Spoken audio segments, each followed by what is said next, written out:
Okay, so in this video, I want to talk about how you can estimate the revenue of any Shopify competitor that you might have. So let's say you have a store like this one or any other store, except that you obviously don't see the analytics because it's not your store. It's a store that is just there online. However, you are curious or interested or for whatever reason, very classic reason is, of course, competitor research, right? You want to understand how well another Shopify store is doing. And there are some tips and tricks in terms of estimating the revenue of Shopify stores that you have no access to. So let me show you the two most effective methods that I have found, and I've tried quite a few. So check it out. Okay, so how do you get an accurate revenue estimate of a online store that you're curious about, especially if you're doing competitor research? So let me show you the two most effective methods that I have tested and use myself. So let's jump into a presentation that I have prepared.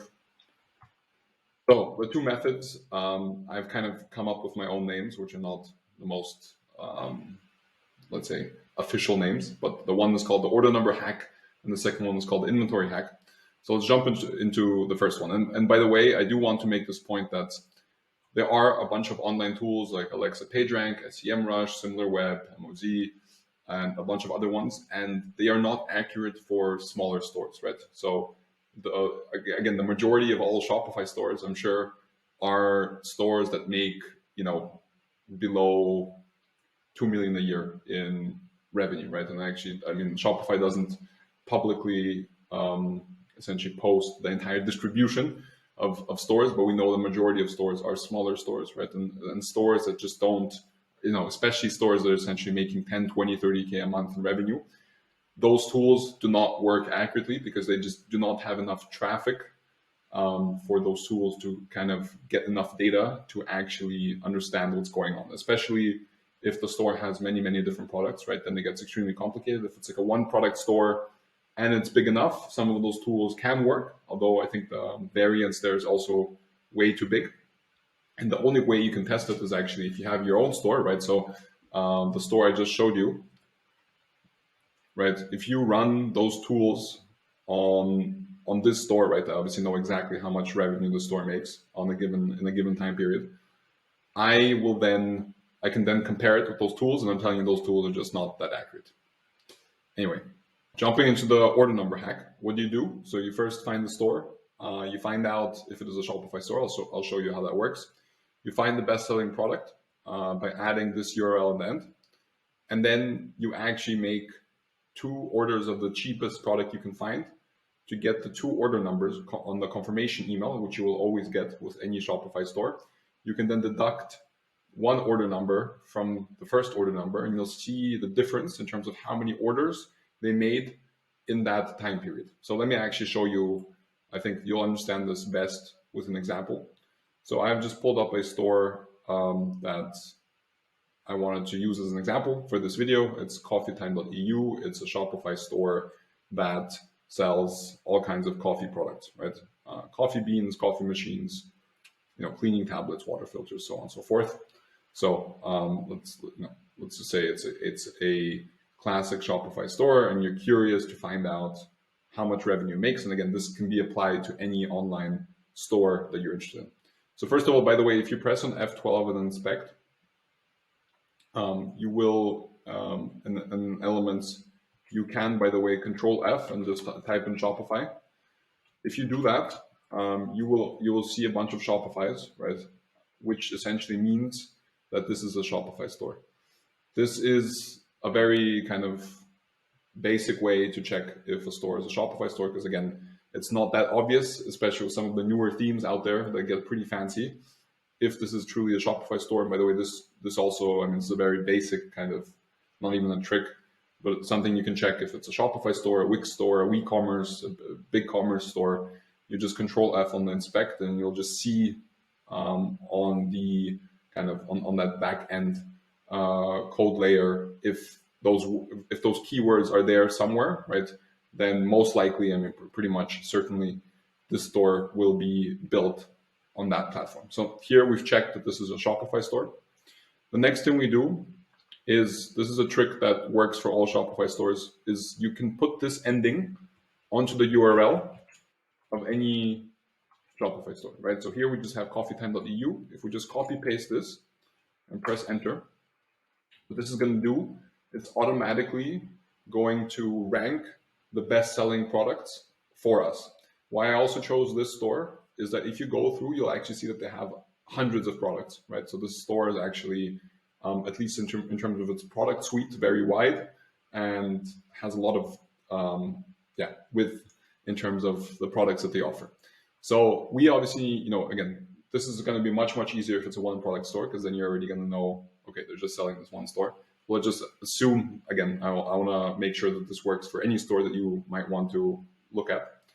So for this store, if we go into the best-selling products, we can see, okay, those are their best-selling products. And by the way, this is literally ranked based on their actual order volume that they actually make, and Shopify literally ranks it based on the revenue that they make, right? So this isn't something that the store owner chooses.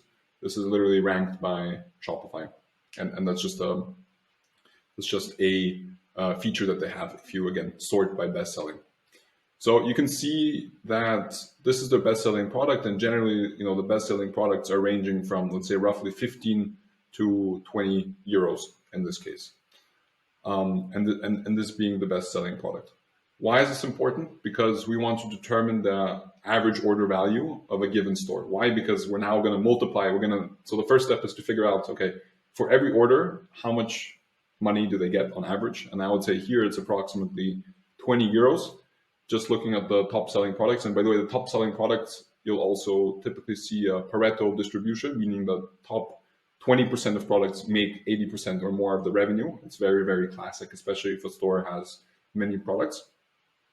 And then we're going to multiply this by the number of orders that they make per day or per month to determine the actual revenue. Again, I'll just keep in mind that here, even if, let's just stick to this product. Let's just assume that most of their sales are derived from this product. They make 19 euros from this.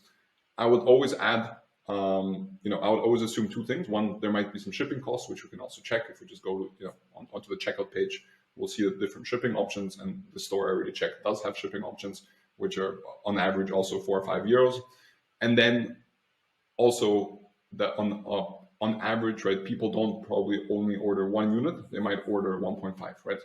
And again, there's some averages you can use there, but generally speaking, I would say that on average, the average order value for the store is actually 30 euros because people buy more than one unit per order. And there's also some shipping cost, depending on where they ship to, which also will include into the revenue, because it is revenue. It's just the revenue for the shipping, obviously not for the product itself. All right, so that's step number one. And what I have already done to save time is you actually then so the order number hack requires you to actually make 2 small orders. You can then find the cheapest product on the website, which only costs a couple of euros, right? And by the way, this is the most accurate way for you to find out how much Shopify store makes. It's not the most scalable, but it's the most accurate if you're really interested about a given store. So let me show you how this works. So I, for example, have made a order here I made the first order on January 13th. So, and you get this confirmation email from the store, right? You're always going to get this because this is just a automated Shopify feature that anytime someone makes an order from you, they get an email confirmation saying, this is your order. And here you can see this order number, right?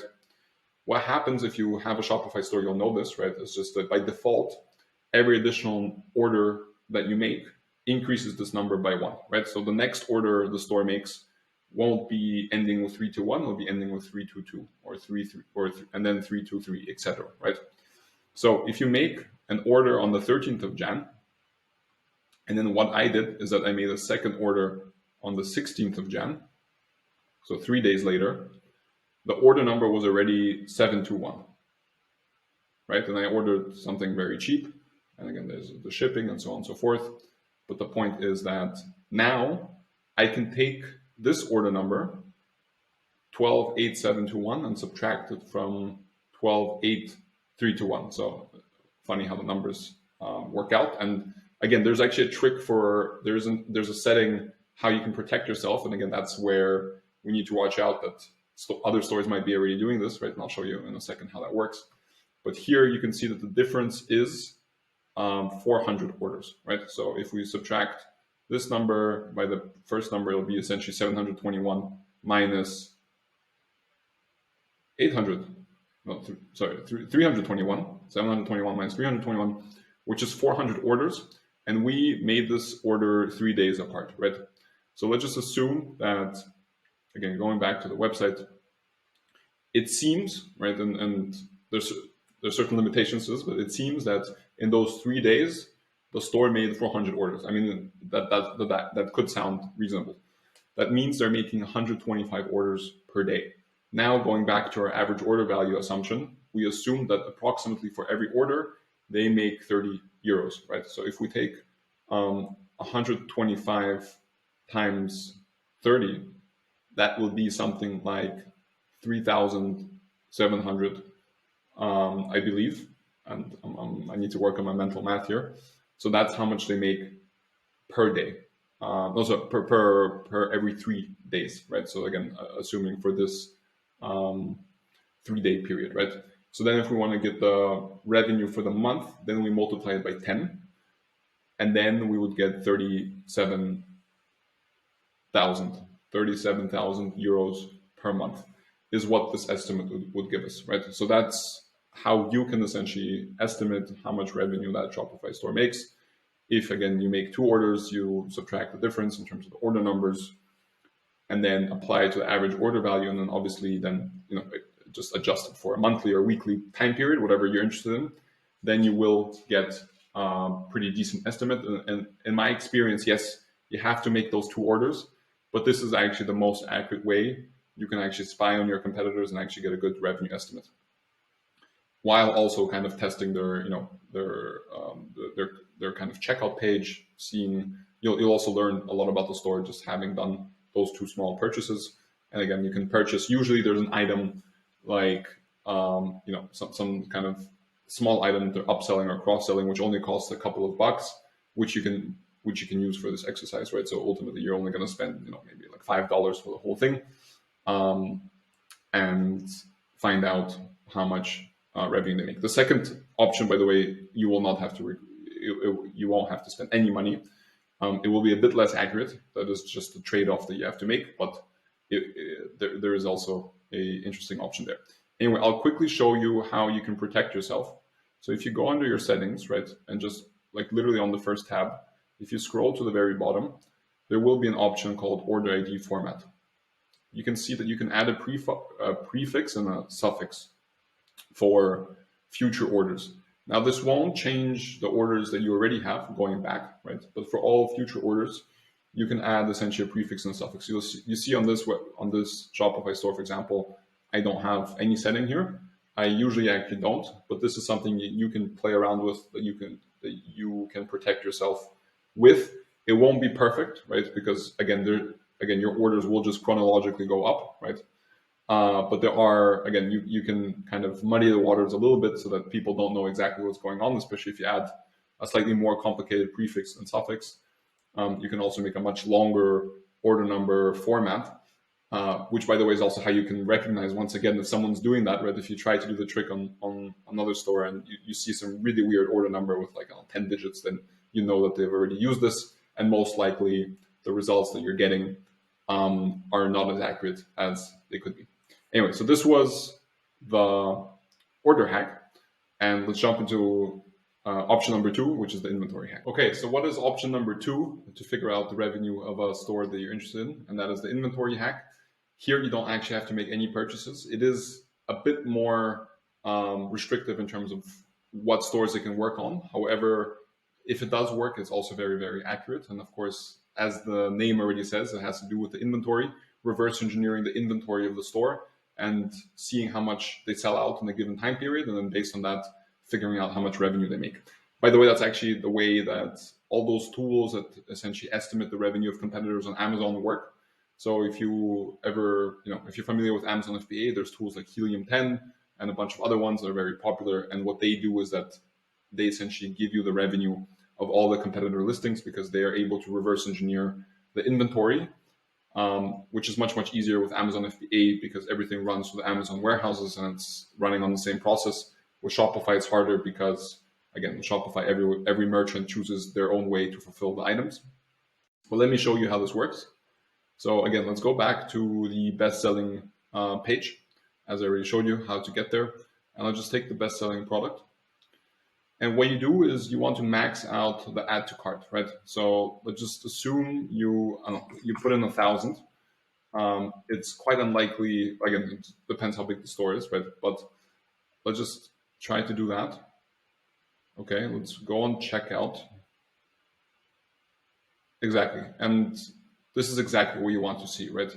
What the store does is that it automatically tells you, look, you can't buy 1,000 because we don't have 1,000 in stock. We only have 219 in stock, right? This is also a feature of Shopify to automatically adjust the order quantity, right, to the exact number that's actually available. That is if they obviously hold the inventory and they actually track it correctly on their Shopify backend, right? And I'll show you in a second how that works. But the point is, you know now that for their best-selling product, they have exactly 219 units in stock. That means if you go back and let's say in a week, you just do the exact same thing, right? You also max out. This number won't be 219 most likely. It might be 185, right? Or 73 or 129, right? Whatever the number is, you can essentially track this day by day, or even multiple times a day if you're really interested, and therefore reverse engineer, because let's say it's 219 today, right? And tomorrow, just assume it's 200, right? That means they sold 19 units of their best-selling product in a given day. And then you can obviously go back and use the average order value assumption, which we said was 30 euros approximately for this unit, right? And then multiply 30 times 20, and then essentially get the estimated revenue in that given day, and then extrapolate that across a week or a month, whatever you think will be the most valuable for you. So that's really the inventory hack, and it does work very well. Where, however, it doesn't work, and this is again how you can protect yourself, right? So again, I do want to let you know for yourself, right, to make sure that you know exactly what's going on. This does, again, I just went to some random product page in one of my stores, and you can see that this setting is on every single product page in the inventory section, right? It says, well, first of all, track quantity, right? You need to track quantity, because if the store doesn't track quantity, then Shopify, again, won't know what the inventory number is that it should then show the customer if they're trying to max out. And at the same time, this is the key setting, continue selling when out of stock, right? If you press that, then even if you try to max out on the add to cart page, right, Shopify will not tell you that you need to adjust your order number, right? Because again, the store is going to continue selling even when they're out of stock, right? It's obviously best practice not to do that. If you're actually if you're actually not in stock, then of course you shouldn't continue selling, right? Especially if you're selling very aggressively. But many stores do it, and there are reasons why you sometimes should put in the setting, because, for example, especially if you're drop shipping, this might not work because you do not have inventory. It might still work actually for some drop shipping stores, because what I see, and I have actually also done kind of not by accident, but what happens is that if you're drop shipping, sometimes you just put a kind of fake inventory number, right, of just like 100,000 for your best-selling product, which then just reduces, and you do track the quantity. However, it's kind of a fictitious inventory amount. And that's especially if you're just a store starting off and you use Oberlo or one of those apps to essentially pull a product from AliExpress, right? It might just put in like a default number in terms of the inventory. And here it would still work, right? It doesn't matter what the number, if the initial number is correct or not, the difference is what matters, right? So even in a fictitious kind of drop shipping store, right? If you start with 100,000 inventory and then the next day it's 999,085, right? Then it's that difference which will allow you to actually estimate the revenue of that store, right? If, however, again, you want to protect yourself, then do go on your product page and press continue selling when out of stock. Do keep in mind that obviously you will then allow customers to buy your products if you're actually out of stock, and that might be an issue if you actually do use a 3PL to actually fulfill your items. So keep that in mind. But those are the two methods that you can use to essentially estimate the revenue of any Shopify store. Again, I actually think those two are the most effective compared to any other online kind of tool that I've tried to use, and I tried quite a few. They're just not that accurate. Here, those two tools, especially if you use them in combination, can be extremely accurate. So hopefully that was helpful. Let me know in the comments below if you do have another tool. Hey, before you bounce, check out some of the Shopify apps that we have built for our own stores, which might be useful for your stores. So we're very excited to hear your feedback, and check it out in the link below.